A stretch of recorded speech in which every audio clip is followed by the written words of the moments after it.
Ziyun sangat mengagumi hal ini. Bos layak menjadi bos. Dan dia bisa terkenal kemanapun dia pergi. Ziyun masih ingin berbicara tanpa henti. Tetapi memperhatikan bahwa Putri Wenxing di sebelah Feng Tianxing. Dan ketika dia melihat adik ipar Qian Sui di sebelahnya, dia akhirnya memilih untuk diam kali ini dengan sangat bijaksana. Tetapi ketika Ziyun tutup mulut, suasana Qin Yichen menjadi lebih aneh. Tetapi mata persik Yao Tian sedikit menyipit, tampak seperti sekejap bintang. Dan setelah beberapa saat, itu berubah menjadi lelucon, dan diam-diam berbicara kepada Feng Qian Sui. Meskipun anak itu memiliki hati nurani, putri dari klan Kaisar Ke seharusnya masih bayi. Aku benar-benar tersentuh. Aku tidak bisa menahannya selama bertahun-tahun. Mendengarkan transmisi suara Yao Tian, Feng Qian Sui tidak bisa menahan gemetar. Mata Phoenix berkedip, dan sepertinya ada sedikit cahaya. Sebagai seorang wanita, tidak benar untuk mengatakan bahwa dia tidak peduli dengan masalah ini. Dan Feng Qian Sui tiba-tiba merasa sedikit terganggu ketika dia mendengar bahwa Putri Wenxing tidak terlibat.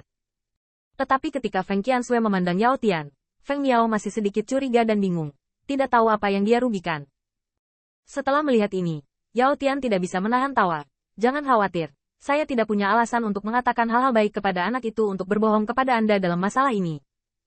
Wajah Feng Qian Sui sedikit berubah, tetapi dia merasa tertekan lagi di dalam hatinya.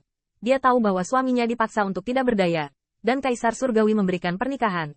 Dan itu juga tentang konflik antara Kaisar dan Surga, dan suaminya tidak memiliki perlawanan sama sekali. Dia bahkan tahu bahwa suaminya harus melakukan hal-hal besar, untuk memahami dan bertoleransi, tetapi dia tidak memiliki sedikit pun pergolakan di hatinya. Feng Qian Sui tidak dapat melakukannya. Justru gelombang dan kelengkungan inilah yang membuat Feng Qian Sui bertanya-tanya apakah dia masih terlalu dewasa. Namun, ketika Yao Tian melihat ini, dia menahan senyum, dan serius saat dia mengajari adiknya. Qian Sui, kamu tidak boleh berpikir seperti ini. Aku juga masih muda. Tidak, saudari, aku juga sangat muda sekarang. Aku tahu apa yang kamu pikirkan. Kamu pikir anak ini melakukan hal-hal besar. Kamu harus mentolerirnya. Tetapi hal semacam ini tidak dapat sepenuhnya ditoleransi.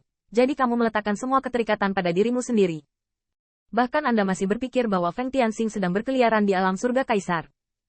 Apa yang harus Anda lakukan jika Anda menghadapi situasi ini lagi di masa depan?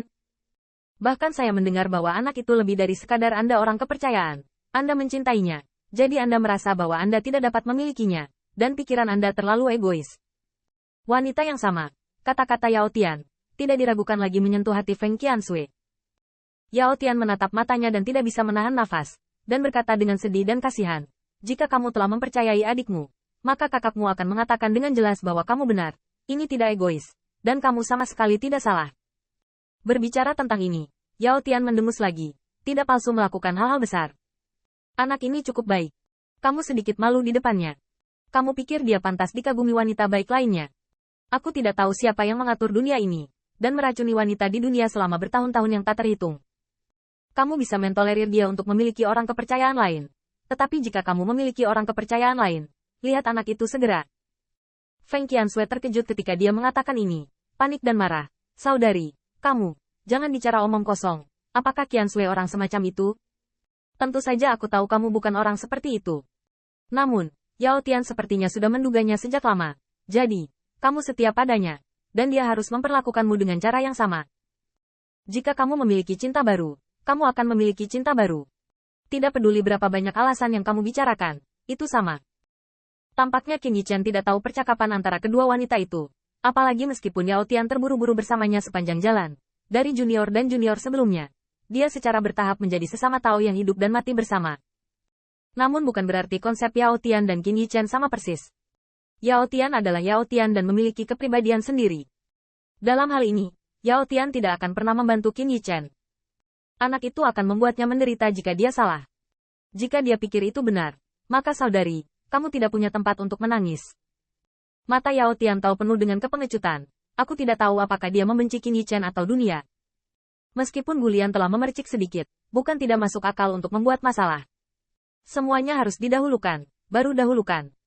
Ke depan. Jika anak itu tidak berani membantumu menjadi istana, aku yang akan menjadi yang pertama. Jangan hitung dia. Yue Chang'en sepertinya sedikit waspada, dan berkata pelan, hitung aku. Feng Qian Sui mengangguk dalam diam, hanya berpikir bahwa kata-kata Yao Tian sangat masuk akal, seolah-olah itu menyentuh hatinya sendiri. Dan ketika dia melihat sosok ramping di sampingnya, dia perlahan lega. Qin Yichen hanya merasa suasananya memalukan, Tetapi dia tidak tahu bahwa diskusi antara para wanita bahkan telah mencapai titik di mana dia akan ditangani di masa depan. Pada saat yang sama, kedatangan klan Kaisar Ke juga menimbulkan sensasi yang cukup, dan Feng Tianxing belum memiliki pijakan yang kokoh sebelum dia melihat matanya menatap dengan dingin. Yang mulia, saya sudah lama tidak bertemu dengan Anda. Saya dengar Anda dan Putri Yuan Kue sudah menikah. Sayang sekali Feng sibuk saat itu. Selamat untuk Anda berdua. Itu kasar dan tidak sopan. Orang pertama yang memperhatikan kedatangan Qin Yichen adalah Fan Fanstar. Pada saat ini, di belakang Fan Wanxing terdapat suku Wei Yang, suku Fan Ming, suku Dewa Gajah, suku Burung Gereja Langit, dan masih banyak lagi orang-orang sakti lainnya. Bisa dikatakan ada banyak orang, megah, dan penuh aura penguasa Kaisar Surga. Dan sejak kalah dari Qin Yichen di platform kekuatan ilahi, Fan Wanxing telah menahan nafasnya. Dia ingin bersaing dengan Qin Yichen di Wen Tiangwan, tetapi Kaisar menolak untuk membiarkannya. Jadi dia hanya bisa berlatih dengan tekun. Malu sebelum turun salju. Xiao Yuan Kue juga bersamanya. Sekarang dia yang merupakan selir Kaisar memiliki temperamen yang lebih mewah, namun sedikit berbeda dengan Fan Fanstar. Setelah pasangan suami istri itu dikalahkan, dia juga membenci Qin Yichen. Namun setelah berinisiatif untuk berpartisipasi dalam pertemuan All Under the World, kebencian Xiao Yuan Kue tampak tidak begitu kuat. Tentu saja, meskipun demikian, ekspresinya masih tetap dingin saat melihat Qin Yichen. Anda tidak perlu memberi selamat. Fan Fanstar mengertakkan gigi, dan ada hal penting lain yang tidak bisa dia buka di depan umum, yaitu, setelah kekalahan di Power Stage, Permaisuri mengeluarkan sebilah ruang dan waktu dari tubuhnya. Pada saat ini, bila ruang dan waktu, jelas Feng Tianxing akan memberinya hadiah pada malam kamar pengantin pernikahan. Jika ini waktunya festival musim semi, bila waktu dan ruang mendung. Feng Tianxing, saya melihat Anda sangat bergengsi baru-baru ini. Tetapi Anda hanya memainkan sedikit kecerdasan dan memenangkan kemenangan kecil. Berpikir bahwa Anda adalah sosok di surga Tuhan. Setelah mendengar ini, Qin Yichen tertegun sejenak, dan berkata dengan bingung dan keheranan. Apa, Yang Mulia Wanxing benar-benar merasa bahwa Feng menang? Bukankah pengadilan surgawi memperingatkan berbagai ras sebelumnya? Kaisar Keku yang berbohong tentang eksploitasi militer mereka. Tetapi sebenarnya Raja Penangkap Bintang yang melihat melalui trik Feng. Feng Mou merasa bahwa dia sedang berusaha untuk mendapatkan ketenaran. Tetapi dia tidak menyangka bahwa di mata Yang Mulia Wanxing, Feng Mou benar-benar menang. Terima kasih atas apresiasi Anda. Kamu. Fan Fanstar gemetar karena marah.